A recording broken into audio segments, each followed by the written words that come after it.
Hello, everyone. You cannot imagine how happy I am to be here. I know a lot of speakers say that. Halfway through the day yesterday, I said to myself, oh my gosh, you are in a conference where they are talking about your favorite topic change, for 2 days. And you're with people from 17 different countries. I am sure that this is what heaven is like. This is what heaven is like. And I'm in the beautiful city of Budapest. So I sincerely thank you for inviting me to be here. When I was asked to speak at the conference, I looked at the Stretch website and saw all the topics that they asked the speakers to cover. And this is the one I chose. And I'm hoping that when you leave here, you're going to have some tools, some actual tools that you can use on Monday morning in your organization, and some tools that you might be able to use for personal change too. I have a lot I could talk about. I'm going to talk about 9 of them this morning, but that is my goal. So my perspective, so you know my perspective and where I'm coming from. As we were writing, and I say we because my co-author is Linda Rising, some of you know her. As we were writing the book Fearless Change and More Fearless Change, when we started, we said we don't want to write about change theory. There's a lot of great books about change theory. And we don't want to write about books that have stories of change leaders. Again, lots of those. What we did during the last 19 years now, we've been working on this, is we went around interviewing people who are leading change. Lots of different kinds of people. Young people, middle-aged people, older people, from the United States, from Europe, from Canada, from Asia, from South America, really racked up the frequent flyer miles. Just going around listening to people's stories of leading change. Listening to their successes, listening to the times they failed and then picked themselves up and persisted. And so what we did is we listened to those stories, wrote down notes, and looked for the strategies that we heard over and over again. The strategies that we heard over and over again. And we call them patterns. And patterns are based on the work of Christopher Alexander, who, by the way, was an architect, a building architect. And he was fed up with the poor architecture that was starting to develop in the 50s and especially the 60s, the 1960s. So he traveled around Europe and looked at the beautiful buildings of Europe and documented the best strategies, the successful strategies for creating beautiful buildings. And he documented that in the form of patterns. So just as the word signifies, a pattern is something that recurs over and over again. He did that by just looking at beautiful buildings and looking for things that he saw over and over again. One of his strategies one of his patterns is light on 2 sides. He discovered that any room that doesn't have light on at least 2 sides is not a comfortable room to be in. He has another pattern called alcove, which addresses the problem of a lot of people in a room at a time, perhaps a family, but you still need people to have some privacy. Develop alcoves. So we developed our patterns by listening to stories of people leading change. So that's what these tools are that I'm going to give you, about 9 of them today, from these many, many, many stories over a period of 19 years. So as I said, they're like tools. They're like that toolbox you have at home where something happens and you go to the toolbox to get those tools that have been around for years. So when I moved into a dump of a house about 20 years ago, lots of friends gave me tools because I had none. But the tools that I often go to is that toolbox that I inherited from my father, who the rumor says that he inherited from his father. So those tools are tried and true, where when I put up a shelf, that's where I go. When I put up a mirror, that's where I go. When I fix something underneath the sink, that's where I go. So in a sense, those are patterns. Those are tried and true tools. I want to compliment the conference organizers because they have this clock in front of me that tells me how much time I have. And I wonder why all conferences that I speak at don't have this. And so one of the things we learned about these strategies is just because they make sense and they solve big problems, this little thing here, this clock, solves a huge problem. It keeps me on time, which then gets the next speaker on time, which then gets the food on time, which then gets the party on time, which then keeps the whole conference on time. So you see, this little thing here has a big job. So I'm going to show you some of these little things, strategies, tools for leading change that have a big effect on your job of trying to make this change happen. So first I ask you, is everybody comfortable? Everybody comfortable? I'm comfortable. Are you comfortable? So what if I asked you right now, please get up and change seats? I do that when I have longer conference presentations or workshops, especially workshops. It's really fun. Everybody sets out all their electronics and their paper and pen and sitting next to the person they want to gossip with. And I ask them to get up and move. And what happens is some people move a little bit. Some people go, this is fun, and they move a lot.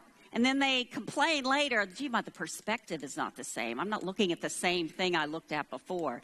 And then there are people who watch the chaos and go, I'm not moving at all.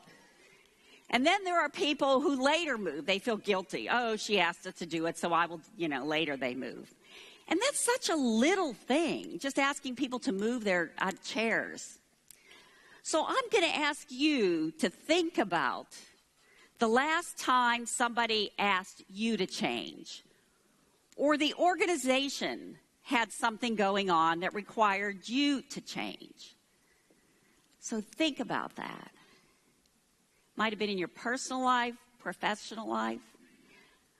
When that happened, there was a lot of uncertainty going on. It's a change, so you don't know exactly what's going to happen, right? Can you remember that feeling of uncertainty? And that created, of course, fear, some fear. I'm not real sure what's going to happen here. So you're a little fearful, all right? And if the fear is very severe and constant, then you're going to have a lot of stress. So think about that. We're asking people to change, and this is what's happening. We're creating stress. And by the way, stress is an interesting thing because a little stress is good. All the speakers have a little bit of stress when they get up here. That's good. That gets them pumped up. Chronic stress is a problem. Here's some of the things chronic stress creates. Whoa. So let's think about this. You have this great idea for improving your organization. It doesn't matter who you are. You can be somebody who's new to the organization, about 23 years old, or somebody that's been around for a while. Doesn't matter. You see a problem, you have an idea. So you're trying to make this change happen. Do you feel a little guilty that these are the kind of things that could potentially be happening to your people? So organizational change is hard. It can create chronic stress. But let's look at the bright side. Let's get off this slide and look at the bright side. Okay, so here you are in the organization, and you say, who wants to change? And people see the need for change. Yeah. And then you say, who wants to change? Who wants to change? And they go, whoa, no, not me. And so this is interesting. This is an interesting dilemma. Even when people in the organization see a need for change, they personally don't want to change. And there's something important to understand here. People don't resist change as much as they resist being changed, being forced to change. So think about that, being forced to change. So we want to avoid that if we can. All right, so our speaker yesterday, HP, said this. I'm going to say the same thing. Let's stop trying to change people. Now, also, during our stories, remember I said this is how we collected all the material on the strategies? During one of our stories, in our early days, I remember it was our first year of working on this, we were interviewing a high-level manager in England. And we were just starting out. We had interviewed a lot of people who were young and starting their careers and were making great strides in leading change in organizations. And so when we went to interview this high-level manager, I thought, oh, here's where we're going to get the good stuff. This person's been around a while. So the organization is solid. He's going to tell us a lot of wonderful ideas. And you know what he said? He said, you know, it's not any easier for me to make change happen than it is for some young person coming into the organization. Because I can't rewire people's brains. I can't rewire people's brains. In other words, I can't make them change. I can force them to do things and they can hate me and be very dissatisfied with their jobs. But I don't want that to happen. So that was really interesting. It didn't matter what level of the organization you're at. It's still difficult to lead change. So I just say that we stop trying to change people. And doesn't that feel good? Yeah, let's just stop trying to change people. But a caveat on that. Let's stop trying to change people with F words, F words. I'm going to talk about some F words this morning. And F words that don't work. These are the things that we use to try to change people. Are you a little worried? What's she going to say up there, right? So let's get to the first one. Facts. All right, facts. So what I would like you to do, first of all, are there any perfect people in here? Raise your hand high, because I want to see who you are. Really? There's actually one over here. Oh, two. All right. That's amazing. That's really cool. I want to meet you later. Perfect people. For the rest of you, I want you to think about a change you'd like to make in yourself personally. A change you'd like. Now, I know that's going to be easy because we all have them at the top of our head. I don't need to give you 5 minutes to figure this out. All right, you got it. It's that nagging change that you'd like to make in yourself. For me, it's not eating so many sweets. And by the way, you're not helping me out with this conference. Oh my gosh, wonderful, wonderful sweets. I have a problem with that. And I know all the facts. I know that those sweets that I love to eat could help me. I know. I can't even talk about it. It makes me so. I know that it can mess with my weight. I know that it can mess with my cholesterol. I know that when I'm given the choice between chocolate cheesecake and fruit, I should choose the fruit, but I don't. I know all the facts. And so what's interesting is we know all the facts, and whatever change you have on your mind, you know all the facts. But you still can't seem to make that change happen in yourself. You know what you should do. So let's take that up a notch. Here you are, just spouting off facts to somebody that you think should change. You have a good idea, and you're giving them lots of information about this idea, And look what that person's doing. That person is not only not appearing to care or listen, but that person is thinking of counter arguments. That's what happens. They're already thinking of counter arguments. And facts is in quotes, because my truth is not the same as your truth. People have different definition of what is exactly a fact. So that's why this F word doesn't work. This F word doesn't work. When people are given facts, they push back with their own facts. So you get a lot of this going on, just the pushing back and forth. All right, so you're thinking to yourself, okay, the facts aren't working. I'm giving them lots of amazingly intelligent pieces of information. It's not working, so let me scare them to death. I'll just scare them to death. You know, if you don't do this, this is going to happen. But now that's kind of interesting. Think about this. Because uncertainty in change creates fear. And fear creates stress, and so let's just go ahead and give them some more stress, right? That just seems kind of odd. So there is a study I will tell you more about it towards the end of the presentation, but there's a study you can read about in a book called Change or Die about heart patients who have already had a heart attack and ex-cons who have already been in prison, and how the fear of having another heart attack or the fear of going back to prison you think would work with these people, and it doesn't. So hold on to your hats, I'll explain what does. That's the second F word. We're up to facts and fear. Now, the interesting thing about fear, too, is that we as healthy human beings can rationalize things. So if you keep saying, but this could happen, and this could happen, and this can happen, and constantly saying that to your people in your organization, after a while, they just turn it off. We all do that. We compartmentalize, we rationalize, we ignore. If we didn't have the ability to do that, reading our stream on Facebook would just drive us crazy, right? So let's, as a matter of fact, is our third F word, Facebook. Facebook is and any other online communication, email, LinkedIn, whatever, Twitter. Online communication. So online communication is interesting. Here you are at one computer, and somebody else somewhere is at another computer, and you're talking back and forth, and you're trying to argue about something, and you're just sharing facts back and forth. And heck, you don't even know if that person is really a person, right? People do this all the time.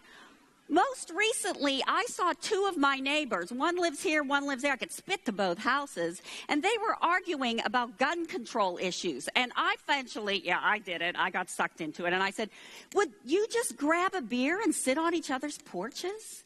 You know, it's back and forth, arguing about that.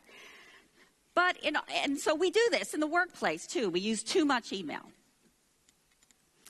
All right, so let's stop trying to change people with F words. And I put up 3. Can you think of any more that we use that don't work? F words. Any more? Just yell them out. Force. Force is a good one. Fiction. Yeah. That's fiction, right? Facts. I'll just make stuff up, right? What? Fruit. You and I can talk later. I'm lost on that one. Fruit. Feed them. Okay. What the heck? Pardon me? I'm sorry. Feedback. Okay. Yeah. Hey, that's a pretty good one. Yeah. That one might actually work. Fun. Hey, that one does. And you're going to see that one in a minute. So thank you for giving me some of these. We tend to fuss at people, right? You know, we tend to, if they won't do it, we just fix it. We force them. And we have a fantasy like everything will be okay, don't worry, everything will be just fine, right? So in the short term, some of these things work. But what we're aiming for here, is sustainable change. In the short term, you'll see that a lot of these things will work. But we're aiming for sustainable change. So let's look at the instead here. For sustainable change, we've got to inspire them to care about those facts. What are we saying? What is this idea? Okay, now here it is. Drum roll. Okay, I'll say it without a drum roll. Here it is. We want them to be so inspired that they're interested and involved and want to change. We want them to be inspired to be so interested and involved that they want to change. All right? That's a big thing. So I ask you, you did really well before, what F word do we need now to make that happen, to get them so inspired, involved that they want to change? Freedom, food. We actually have a strategy called do food because it puts people in a good mood when you bring them into a room, especially to give them bad news. These little strategies make big differences. Patterns. Freedom to choose. Pardon me? Fear, we already had that one. And field. Oh, sorry. It's harder to hear things up here. Sorry. Feel. Whoever said it, and I'm sorry I didn't hear it well. You got it. Ding, ding, ding, ding. Feelings. All right. Now, don't everybody get up and leave. Don't anybody get up and leave, because I know what you're thinking. Oh, gosh. She's going to stand up there and talk about our feelings, But stick with me here. Because when we were interviewing these leaders of change, I was skeptical about this too. I thought they were going to tell us, you put together a good argument and this is how you present it, and et cetera, et cetera. And I'm that person that is like, I started my career as a banker. I programmed for a long period of time. Love that logic of writing program code. Oh, gosh. So this idea of feelings is really kind of odd to me. But really, let's think about this. We're human beings with feelings. Duh, no kidding. Think about the last idea that you accepted. You had to be prepared to listen. You had to care enough, that's a feeling, about the person delivering the information. You had to trust the person. Sorry.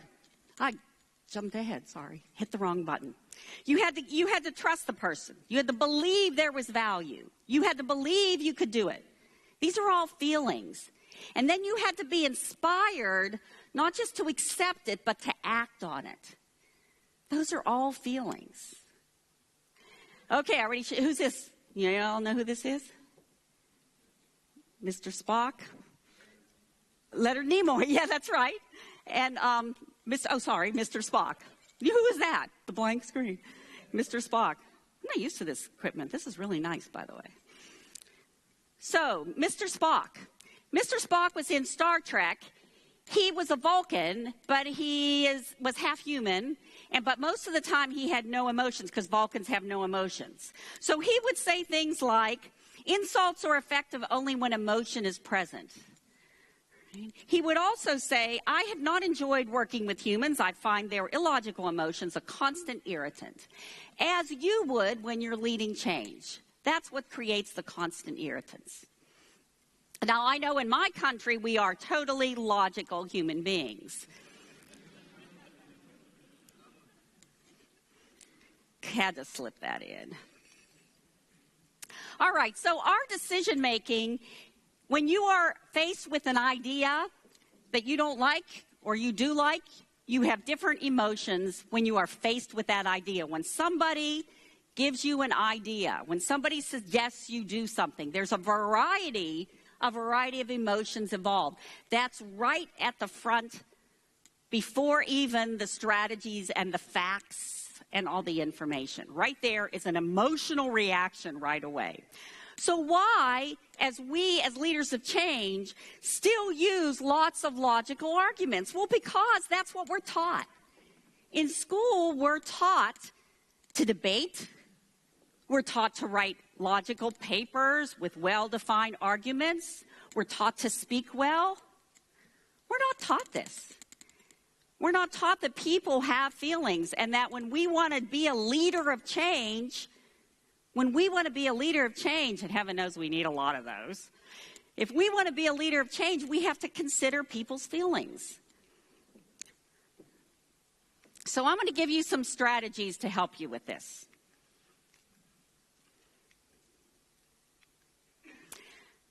The first one, and all of these strategies, these patterns that I mentioned, which were collected from many stories, all appear in blue. So the first one is emotional connection. Your job is to create not only a logical connection. I'm not saying you shouldn't provide a logical argument and lots of facts. I'm not saying that. I'm saying that's the first step. Then you have to create an emotional connection. Or maybe you create an emotional connection first.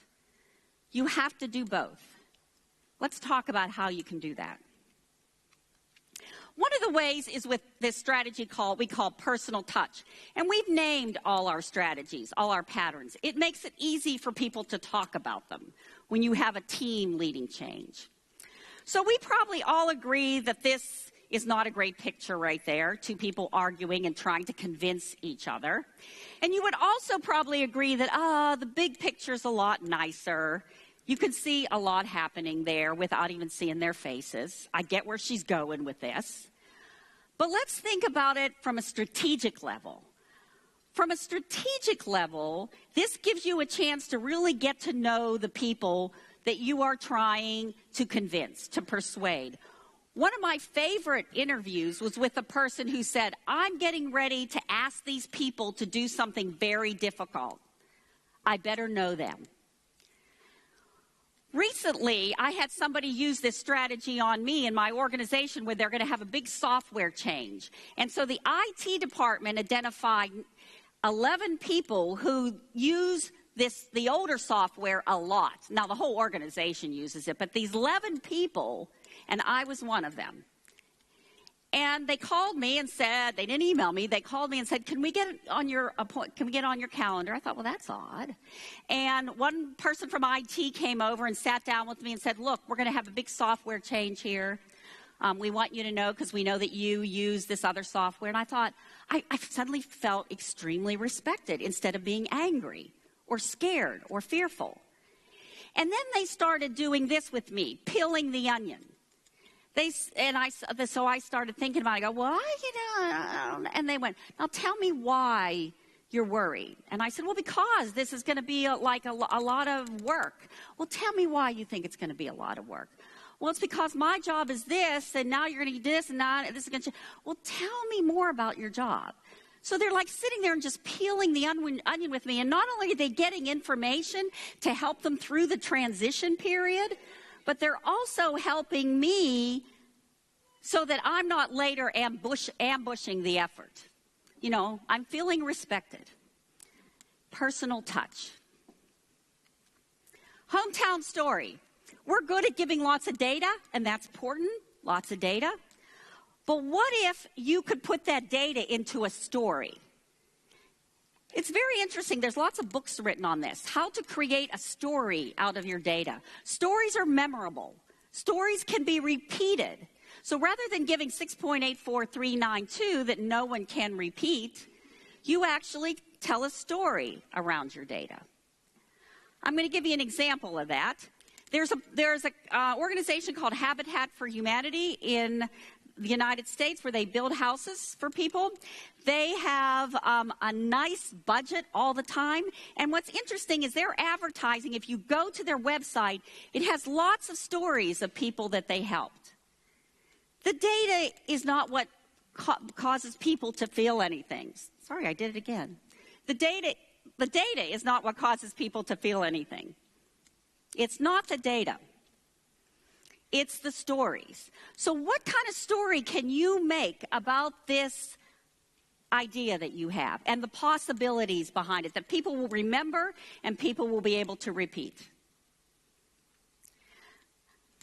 If you ever saw the movie Inconvenient Truth, Al Gore, it's about climate change in the mid-2000s, full of lots and lots and lots of data about climate change. I got to tell you, what everybody was talking about constantly was the image in that movie about those polar bears who were on the iceberg that was melting, or the ice slab that was melting. I kept hearing about this over and over and over again. I go, what about all that data, you know? All right, so wake-up call. That's another one.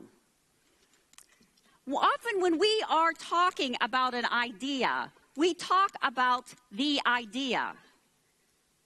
What we need to do is back it up, and talk about the reason for the idea.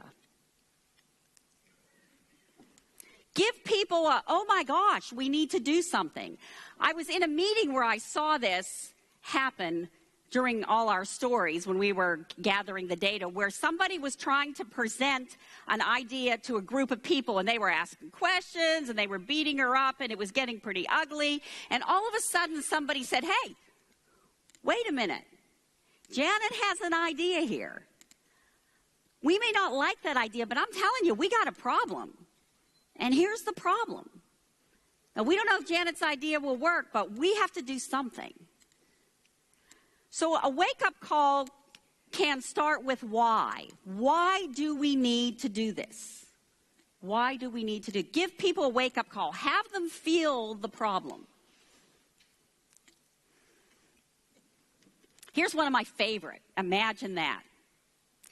So when you give people a wake-up call, they can go, oh, we're doomed, right? This is awful. We're doomed. That's a picture from our illustration in our book of people doing wake-up call. If you can lead them in a discussion that says, what does our world look like now? What does it look like around here?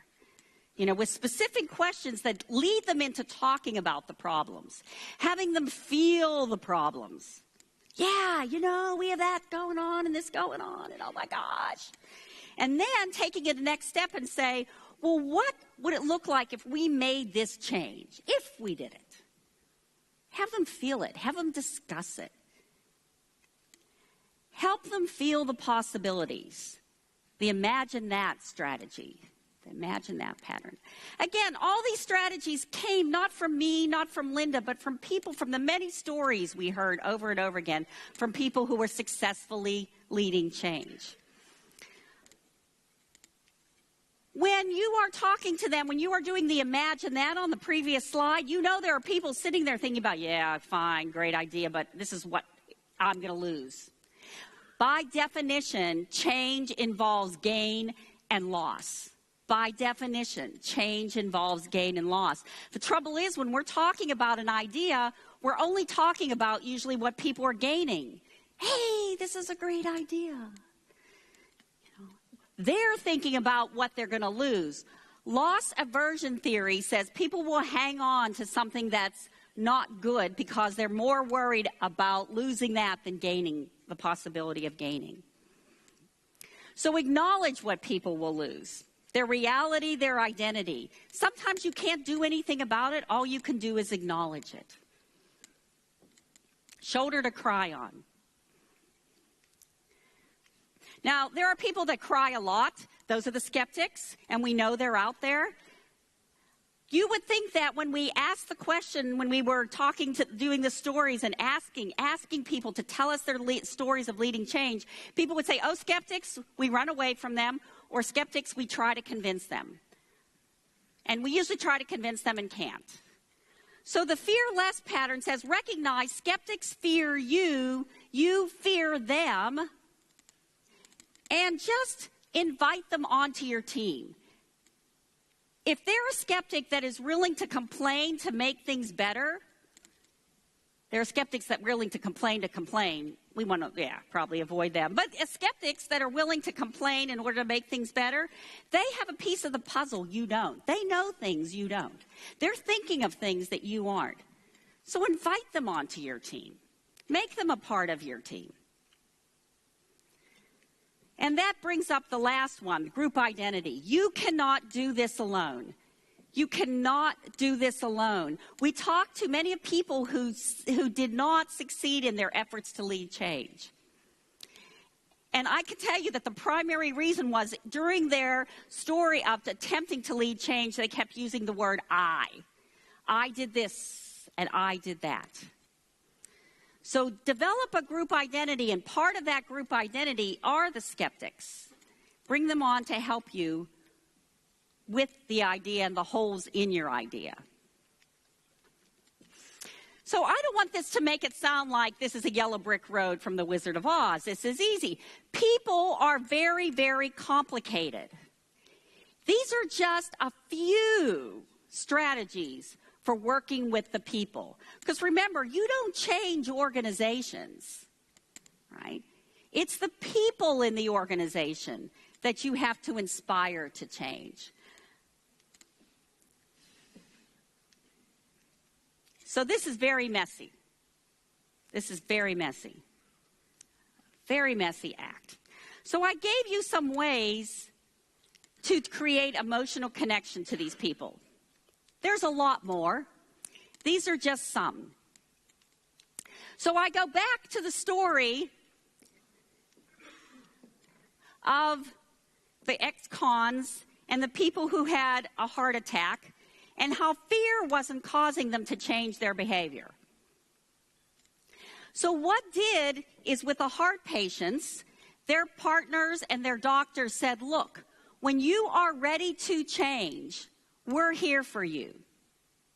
We're not going to nag you. We're not going to fuss at you, use that F word. And they also created this group that met regularly, and they gave them small tasks to do. Like today, this upcoming week, we're going to work on eating broccoli instead of French fries. And they would go off and eat broccoli instead of French fries, and they would come back and talk about how they felt. Wow, I feel much better. This week, we're going to work on climbing 5 steps. You know, we're going to climb the steps instead of taking the elevator. Come back.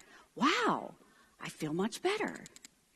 It was the same with the ex-cons. They put together a community of them and gave them small tasks and talked about how they felt after they did each task. So again, they didn't talk to them about you're going to end up with another heart attack. You're going to end up back in jail. They worked with what they were feeling. And these are some strategies that can help with that. There's a lot more. And there's a lot more that I could tell you about that have to do with more of the cognitive, logical side, because you need both. You have to share the information in an appropriate way with people. And you also have to help them understand their feelings and how you address them. Finally, I end with an interesting story about neuroscience literature that says that when people have damage to the part of their brain where emotions are processed, they seem like pretty ordinary human beings, except for the fact that they can't make a decision. And you think about that. If you didn't have your emotions available to you, you would start analyzing every piece of facts that you could. That's not the way we work. That would drive us crazy, right? So our emotions are a part of decision making. They're a part of decision making, and we as leaders of change have to recognize that. This isn't the only thing that we have to recognize. There's a lot more challenges, but this is the one I chose to talk to you about today. The idea of getting people to care about your idea, not trying to change them, getting them so involved and interested that they want to change. So I thank you. I thank you for allowing me to talk about that, because this is my favorite topic, change. And I hope I inspired you to believe that you could inspire other people. And finally, I end with this quote from Maya Angelou, who says, "People will forget what you said, people will forget what you did, but people will never forget how you made them feel." I hope you feel better as a result of this presentation, that you can go out and do it. And those people that are driving you crazy right now, maybe you have some strategies, some patterns for dealing with them. These are little things that will make big differences. None of these strategies alone will be the total answer. You have to use them strategically, depending on the problem that you have in front of you. So people aren't understanding the reason for the change, use wake-up call. People are getting nuts over all the data that they're seeing on why the change should happen, put it into a story. People are not feeling respected, listen to them, peel the onion with them, as I demonstrated with personal touch.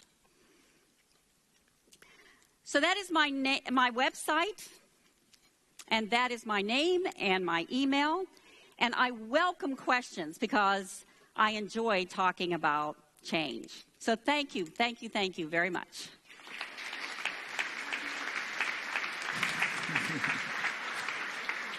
Thank you.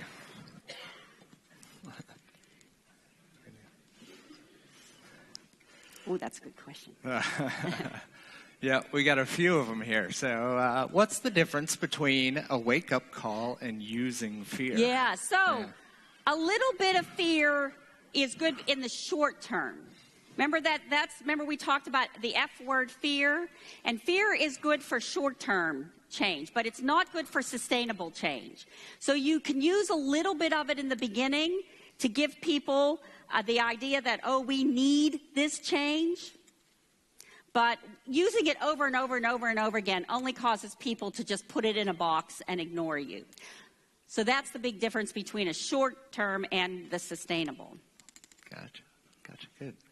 How do you create group identity in practice? So people think, I know that diversity is fabulous, and we had a great speaker, David, who talked about it yesterday. But when you're starting to create a group, you should start with like-minded individuals. There's a great book on this called Tribes, but our leaders told us that when they got a group to start that was just too diverse, we got to get somebody from that department, this department, that just created too many ideas being generated in the beginning. So in the beginning, in the first couple weeks, work together with like-minded individuals. Start there. Then start adding diverse views. So start with your tribe, people that agree with you for a very short period of time before you add on people that are the skeptics or people that don't know about the idea, and that's how you slowly but surely build your group identity. Be careful about this. All strategies, all patterns have positive and negative consequences. For example, wake-up call, you can use it too much, and you just kind of scare people, right? Group identity is another thing. It has a negative consequence. You could build this group around the idea, and people go, oh, those guys. Yeah, those people. What are they doing over there? So the interesting thing about patterns, as Christopher Alexander explained it, is you have to, when you write a pattern, you have to write about the positive consequences and the negative consequences. I didn't talk about that in the presentation due to lack of time, but it's an important part of documenting your strategies. As a former developer, I love the emphasis on patterns. Yeah. So did you try these strategies with developers specifically, and how'd they work? So what you need to know is Linda and I both have degrees in computer science. So we started working with just the idea of introducing technology into an organization. And the first 100 or so people we talked with were all IT people. They were just all IT people who were talking about how they brought change into their organization, because as a technology person, they're doing that constantly. You create this, and that's what got Linda and I interested in it, because we watched the idea of creating the software, and then we thought, this is great. We've worked for 18 months on creating this software, and then we brought it into an organization, and that's when all the chaos and anger, started, and confusion, and we were puzzled by that. So yes, many of the stories in the book are about software integration, and that's what we started with initially. Till about 2 or 3 years into our work, somebody said, this will work with any idea. Well, actually, more than somebody said, not just for bringing new technology into an organization, but with bringing anything new into an organization.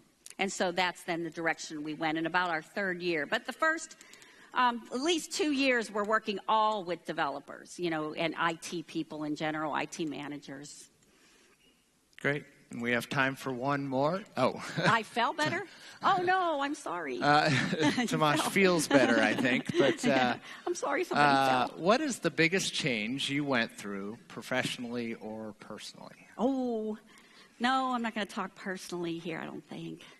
But I think professionally, I'm going to talk about the time that shortly after our first book came out that I had to lead a change in an organization during the time of our recession, and this was a change that was going to cost a lot of money. So for many reasons, people in the organization were very upset about this, and it was a 2.5-year change I had to lead, and they chose me because I had written this book, and they said, you can do it. And so I would just open the book and remind myself of the strategies. No one strategy works alone. They all work together like all those tools in your toolbox. So depending on the problem that was facing me that day, the project was called the Quality Enhancement Plan for our organization. And people weren't interested about quality enhancement when we were having so much money crisis in our recession. But I just used the strategies one by one, and I'm here to tell you, I couldn't have survived those 2.5 years without it. So that's my professional story. Personal, come talk to me afterwards.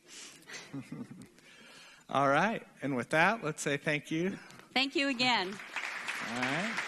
Oh, thank you. Thank you very much.